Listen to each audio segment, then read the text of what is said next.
A primeira coisa que caiu naquele casamento não foi a aliança, foi a mentira. Uma mentira tão antiga e tão pesada que, quando tocou o chão, fez a igreja inteira prender o ar. Ninguém esperava que uma verdade enterrada por 10 anos pudesse voltar assim, na forma de um menino magro, de olhos fundos e coragem de quem já sofreu demais.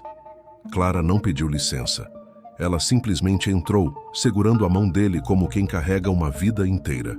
E no instante em que aquela criança apontou para o altar, a noiva empalideceu, o noivo perdeu a força nas pernas, e o silêncio virou choque. Ali, diante de todos, o passado que ela jurou ter apagado decidiu aparecer. E nada, absolutamente nada, naqueles votos cuidadosamente ensaiados, sobreviveu àquele momento. Mas para entender como tudo desmoronou ali, naquela igreja impecavelmente decorada, é preciso voltar alguns meses. Voltar para a mansão onde tudo começou a ruir muito antes de alguém perceber. A primeira vez que Clara sentiu que algo na casa respirava diferente foi numa manhã silenciosa, quando o sol ainda não tinha força suficiente para aquecer o piso frio do corredor. Ela esfregava o chão com movimentos lentos, quase meditativos, observando a luz difusa que atravessava os vitrais e se quebrava em cores discretas sobre o mármore. Era uma luz bonita, mas naquele dia carregava uma inquietação invisível, como se tivesse perdido a suavidade habitual e ganhado um peso que não combinava com a casa. Clara sempre trabalhou em silêncio, não por costume, mas porque aprendeu desde cedo que o silêncio revela o que as pessoas tentam esconder. E ela via. Via tudo. Via quando um quadro estava ligeiramente torto por causa de mãos que não deveriam tê-lo tocado. Via quando os passos na escada eram leves demais para serem tranquilos. Via quando risos vinham carregados de algo que não era alegria, e sim cálculo. Naquela manhã, porém, não foi nenhum som que chamou sua atenção. Foi o ar. Um ar mais denso, mais atento, como se as paredes estivessem prestes a contar um segredo, mas esperassem alguém digno de escutá-lo. A mansão tinha esse efeito sobre Clara. Para muitos, era só uma construção luxuosa, com colunas robustas e móveis que valiam pequenas fortunas. Para ela, era quase um organismo vivo, uma casa que sussurrava, que avisava, que se abria ou se encolhia dependendo de quem entrava por suas portas. E Clara, que conhecia cada canto como a palma das mãos calejadas, sabia que aquela mudança, pequena, mas certeira, não era à toa. Ela torceu o pano com força, sentindo a água morna escorrer pelos dedos, tentando afastar o incômodo que subia pelo estômago. Mas ignorar aquela sensação era impossível. Algo na casa estava fora do lugar. Não um objeto, mas uma energia. Um pressentimento que se esgueirava pelas janelas, se alojava nas esquinas da memória e se prendia no peito como aviso. Clara ajeitou o avental, respirou fundo e continuou o trabalho, mas não sem antes olhar ao redor com mais atenção do que o habitual. O corredor estava arrumado, silencioso, quase imaculado, mas a casa nunca parecera tão inquieta. Ela não sabia ainda o nome daquilo. Não sabia que um passado pesado caminhava em direção àquela família. Nem que seria ela, justamente ela, quem sentiria o primeiro estremecimento desse encontro inevitável. Mas sabia escutar o silêncio. E naquela manhã, o silêncio estava dizendo: preste atenção. O pressentimento de Clara ganhou corpo no fim daquela tarde, quando o portão principal se abriu com um estalo metálico que fez o chão da mansão vibrar levemente, como se o próprio solo tivesse sentido a chegada de algo ou alguém capaz de alterar o rumo dos dias seguintes. Clara estava na varanda, estendendo toalhas recém-lavadas, quando ouviu o ronco suave de um motor se aproximando. Um carro escuro, elegante demais para o bairro, parou diante da casa. Ela não sabia ainda quem estava ali dentro, mas o ar mudou como se tivesse reconhecido antes dela. O vento, que até então soprava leve, pareceu segurar a respiração. A porta do carro se abriu devagar. Primeiro, surgiu um salto fino, brilhante, que tocou o chão com a precisão de alguém acostumada a ser vista. Depois um perfume doce, forte, que parecia invadir o pátio inteiro, mesmo antes da dona descer completamente. E então ela apareceu. Melissa. O vestido claro contrastava com o sol poente, iluminando-a como se tivesse sido posicionada ali para uma fotografia perfeita. O sorriso vinha pronto, estudado. O olhar, no entanto, estava inquieto, rápido demais, atento demais. Clara conhecia esse tipo de olhar. Era o olhar de quem chega medindo o terreno, não admirando. Ricardo surgiu logo em seguida, quase correndo, como se carregasse no peito um entusiasmo juvenil que há muito não demonstrava. Ele abriu os braços para Melissa com uma alegria que deixava claro: aquela visita não era comum, era importante. Clara observou tudo de longe, sem demonstrar nada, mas sentiu o estômago apertar com a mesma precisão com que o salto de Melissa tocara o piso da garagem. A maneireza dos gestos da visitante, seu riso macio demais, o jeito como percorreu a mansão com os olhos antes mesmo de cumprimentar quem quer que fosse. Tudo aquilo enviava sinais silenciosos que a faxineira aprendeu a decifrar com facilidade. Quando Melissa finalmente cruzou a porta, Clara percebeu o detalhe que confirmou seu pressentimento. A casa reagiu. O ar ficou mais pesado, o silêncio mais fino, como se o ambiente inteiro tivesse encolhido alguns milímetros para observar aquela presença que parecia grande demais e familiar de menos. Então, essa é a famosa Mansão Valença, Melissa disse, deslizando os dedos pela moldura dourada de um espelho antigo. Não era um comentário, era uma avaliação. Ricardo sorriu, encantado. Clara, ao fundo, sentiu a água da bacia esquentar subitamente entre as mãos. A mulher caminhou com delicadeza calculada, sem pressa, mas também sem hesitação. Chegava como quem entra num lugar que já imagina pertencer a ela. Cada olhar era rápido, eficiente, como se estivesse tomando o inventário da casa, detalhes, valores, possibilidades.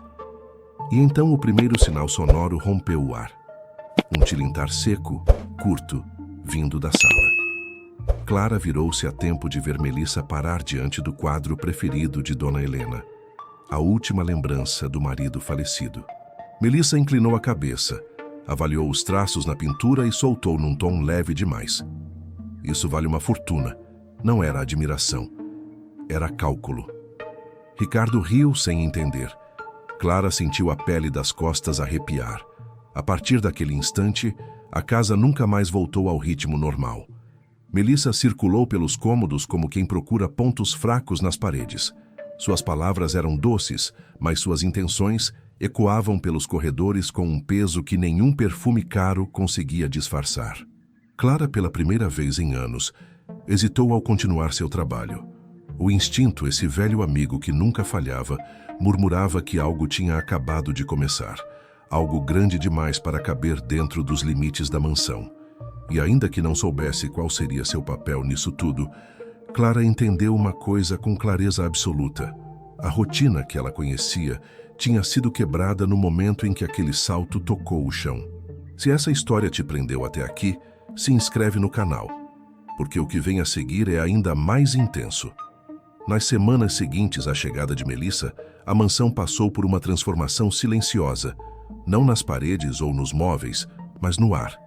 Um tipo de tensão quase invisível que se acumulava nos cantos como poeira que ninguém percebe, mas que ainda assim pesa. Clara caminhava entre os cômodos, com o mesmo cuidado de sempre, mas agora sentia que pisava em terreno movediço.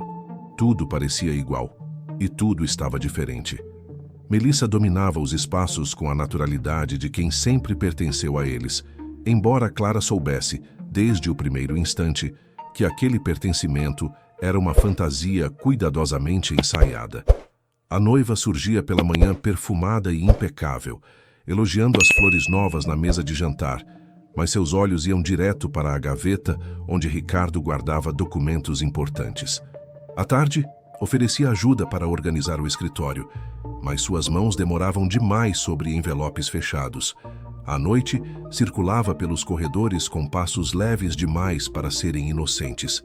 Ricardo, encantado, não via nada. Dona Helena via, mas silenciava, talvez por medo, talvez por respeito ao filho, talvez porque, em algum nível, reconhecia naquela mulher uma ameaça que ainda não sabia nomear. Clara, por sua vez, observava tudo. E quanto mais observava, mais percebia os pequenos desalinhamentos que apenas olhos treinados conseguem notar. Uma porta que deveria estar fechada e foi deixada entreaberta.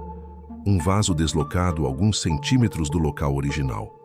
O cofre embutido na parede que parecia ter marcas de dedos recentes, como se alguém tivesse tentado abri-lo ou testado sua resistência.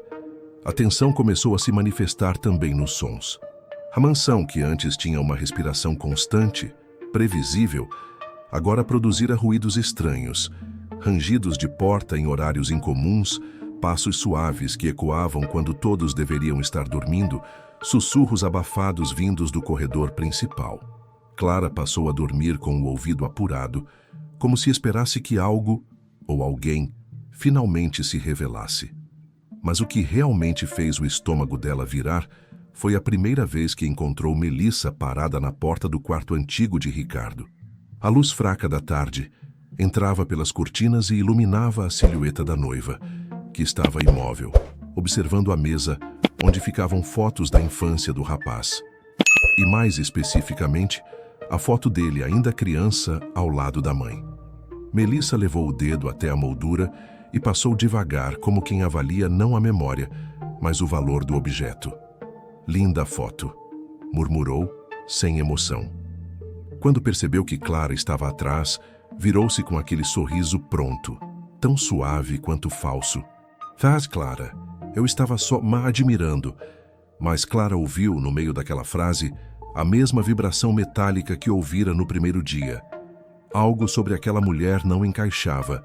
Era como uma caixinha de música bonita por fora, mas com engrenagens afiadas por dentro. Os conflitos cresceram de forma tão orgânica quanto assustadora. Melissa começou a se aproximar das funcionárias mais novas, oferecendo conselhos que mais pareciam instruções veladas. Ria com elas, compartilhava segredos falsos e aos poucos plantava pequenas sementes de desconfiança sobre Clara. "Ela anda cansada, distraída. Você reparou?" As palavras não eram ofensivas, mas carregavam o veneno que infiltra e se espalha. Clara sentiu o isolamento chegando devagar. As conversas cessavam quando ela entrava nos cômodos. Os olhares ficaram mais curtos, os sorrisos mais tensos. E então veio o primeiro golpe claro. Um relógio caro sumiu da sala principal.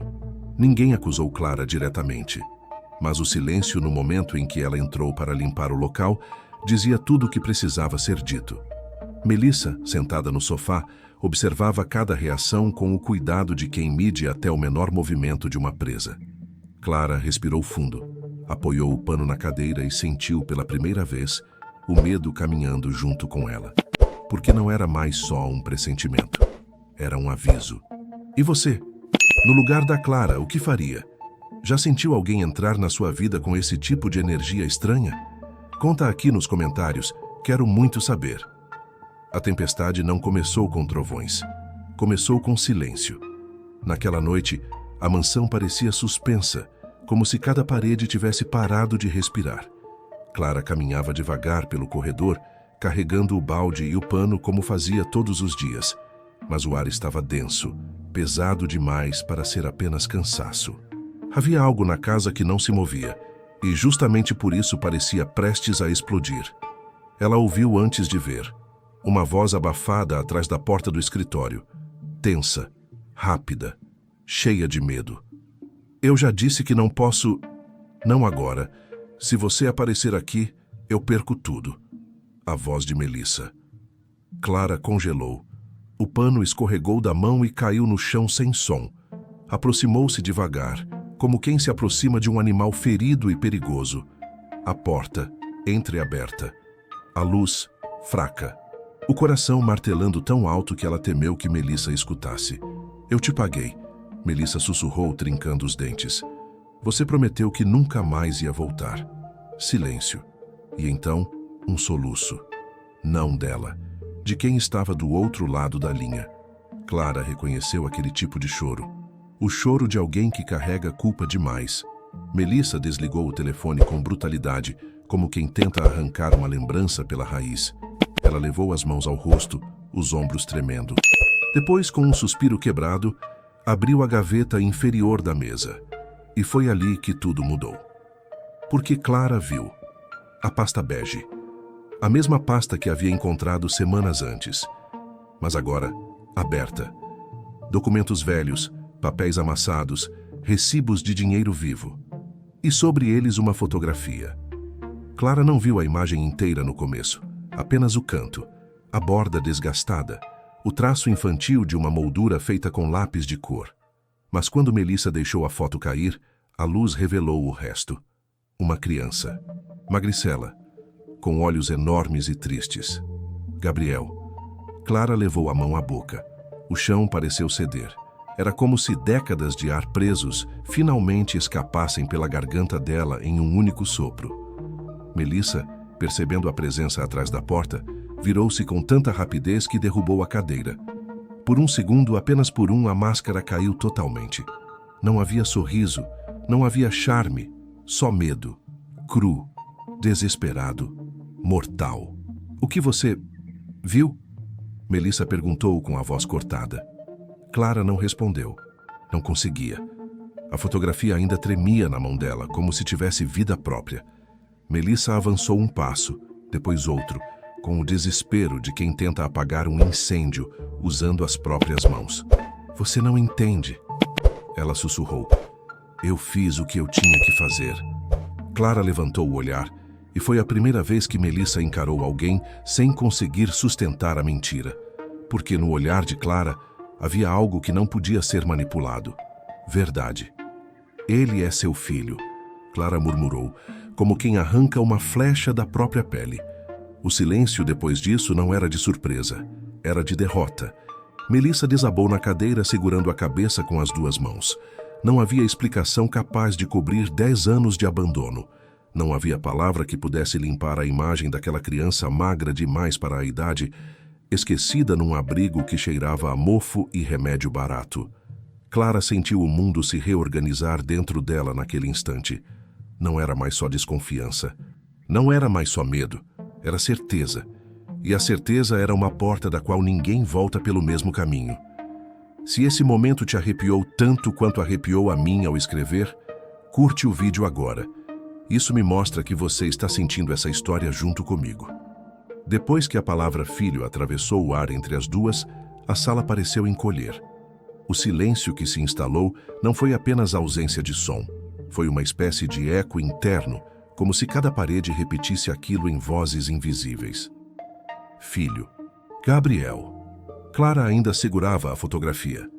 As pontas de seus dedos tremiam, mas não era de medo. Era o peso de entender de uma vez por todas que aquela criança magra e assustada não tinha sido abandonada pelo acaso. Tinha sido descartada por escolha. E esse tipo de escolha deixa marcas que nem o tempo lava. Melissa permaneceu sentada, curvada sobre si mesma, como se tentasse desaparecer dentro do próprio corpo. O choro dela era silencioso, diferente do choro ensaiado que costumava usar para manipular situações. Esse era real, duro, áspero, vindo de algum lugar que ela própria parecia evitar há anos. Eu não podia ficar com ele. A voz dela sofreu para sair, carregando confessionários que ninguém pediu. Eu era nova, sozinha, não tinha nada, e quando tive... Melissa ergueu o olhar, vermelho. Quando finalmente tive alguma coisa, não podia perder. Clara respirou fundo. Uma parte dela quis sentir compaixão, mas a imagem de Gabriel, encolhido no canto daquele abrigo frio, engoliu qualquer tentativa de gentileza. Algumas dores são grandes demais para caber no entendimento. Ele ficou lá. Clara respondeu, quase num sussurro. Por 10 anos. Melissa fechou os olhos como se as palavras tivessem sido uma bofetada. A luz da lampadinha da escrivaninha iluminava metade de seu rosto, deixando sombras profundas na outra metade. Um retrato perfeito de alguém dividido entre o passado e o que restava do futuro. Clara virou a fotografia e aproximou-a do peito, como quem tenta proteger algo frágil. Nunca havia segurado aquele menino.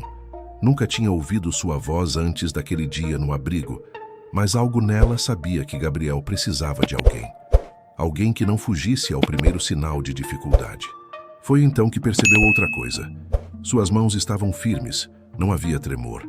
A verdade não a paralisava, a fortalecia.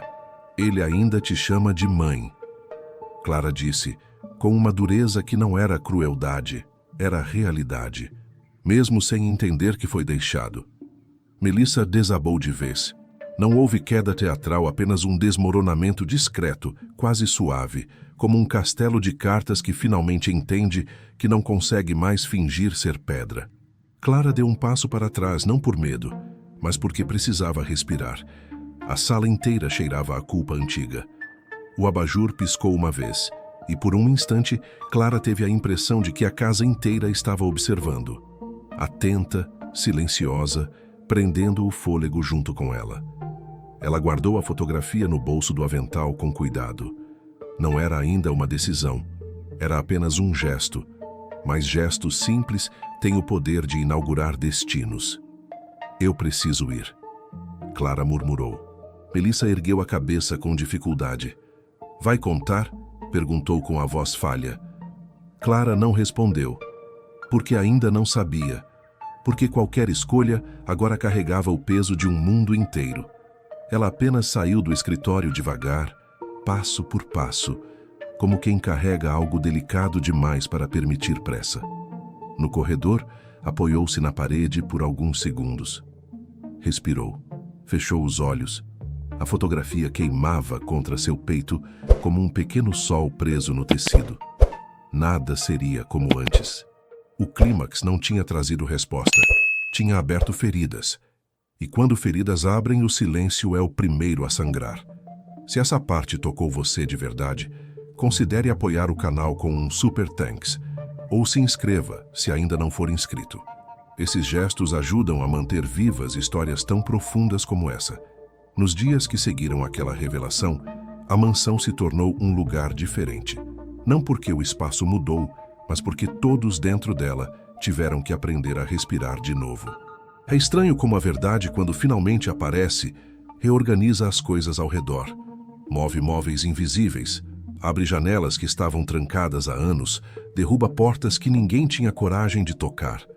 Clara passou a caminhar pelos corredores com passos mais lentos, não por medo, mas por respeito ao que havia acontecido ali.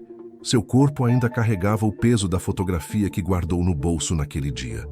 Mas, por algum motivo difícil de explicar, esse peso parecia mais um chamado do que uma carga. Ela se viu olhando para a porta da frente como se enxergasse o mundo de outra maneira. A casa que sempre foi seu trabalho e sua rotina, agora parecia pedir a ela uma escolha. Não sobre ficar ou ir embora, mas sobre quem ela queria ser diante do que sabia. Ricardo, por sua vez, andava com o olhar perdido. Não era raiva, nem desespero puro. Era o tipo de dor de quem percebeu que amou com os olhos fechados. Um homem que, pela primeira vez, encarava a própria fragilidade. Sua mãe tentava consolá-lo, mas havia coisas que nem colo de mãe sustenta. Algumas quedas exigem que a pessoa permaneça no chão por um tempo, até entender onde dói e por quê. Melissa deixou a mansão escoltada, mas o silêncio que ficou depois de sua partida foi mais pesado do que sua presença. A casa parecia sentir sua ausência como quem sente a saída de uma tempestade, com alívio, mas também com marcas. E Gabriel? Bem, Gabriel não sabia nada da complexidade que explodira sobre os adultos. Ele apenas sabia que, pela primeira vez em muito tempo, alguém o olhava sem pressa, sem medo, sem nojo. Clara o levou ao médico, ajeitou suas roupas, passou a mão em seus cabelos finos como quem ajeita raízes recém-plantadas. Não prometeu nada, mas a forma como o segurou pela mão dizia tudo o que a boca não dizia. A nova realidade não era perfeita, não era cheia de respostas, mas era verdadeira. E às vezes, isso é o que começa uma vida nova. Você já sentiu isso? Esse instante em que o mundo muda sem pedir sua opinião? Em que tudo parece pesado demais, mas ao mesmo tempo, você percebe que algo dentro de você cresceu, mesmo que ainda doa. É que algumas verdades não chegam para punir, chegam para libertar. E a libertação muitas vezes não é suave, é firme, é crua, é necessária. Clara entendeu isso quando viu Gabriel dormir pela primeira vez em um quarto quente, sem medo. Aquele menino, tão pequeno, tão quebrado, tinha atravessado um mundo de abandono para finalmente encontrar um lugar onde alguém o enxergava. Um lugar onde ele podia simplesmente ficar. E no fundo, essa história inteira também fala sobre você. Sobre os lugares onde você insistiu em permanecer, mesmo quando algo dentro de você já sabia que havia algo errado.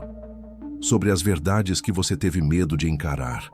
Sobre as pessoas que você tentou proteger, mesmo quando ninguém acreditava em você. Se você ficou até aqui, é porque essa história tocou alguma parte sua que talvez você não conte para ninguém. E tudo bem. Algumas histórias encontram a gente assim mesmo, no silêncio. Obrigado por assistir até o fim. Histórias como essa não são fáceis de contar, mas são importantes. E você ter ficado até aqui diz muito sobre sua sensibilidade. Se essa história falou com a sua alma, continua com a gente. Assiste o próximo vídeo. Talvez ele também te encontre onde você estiver.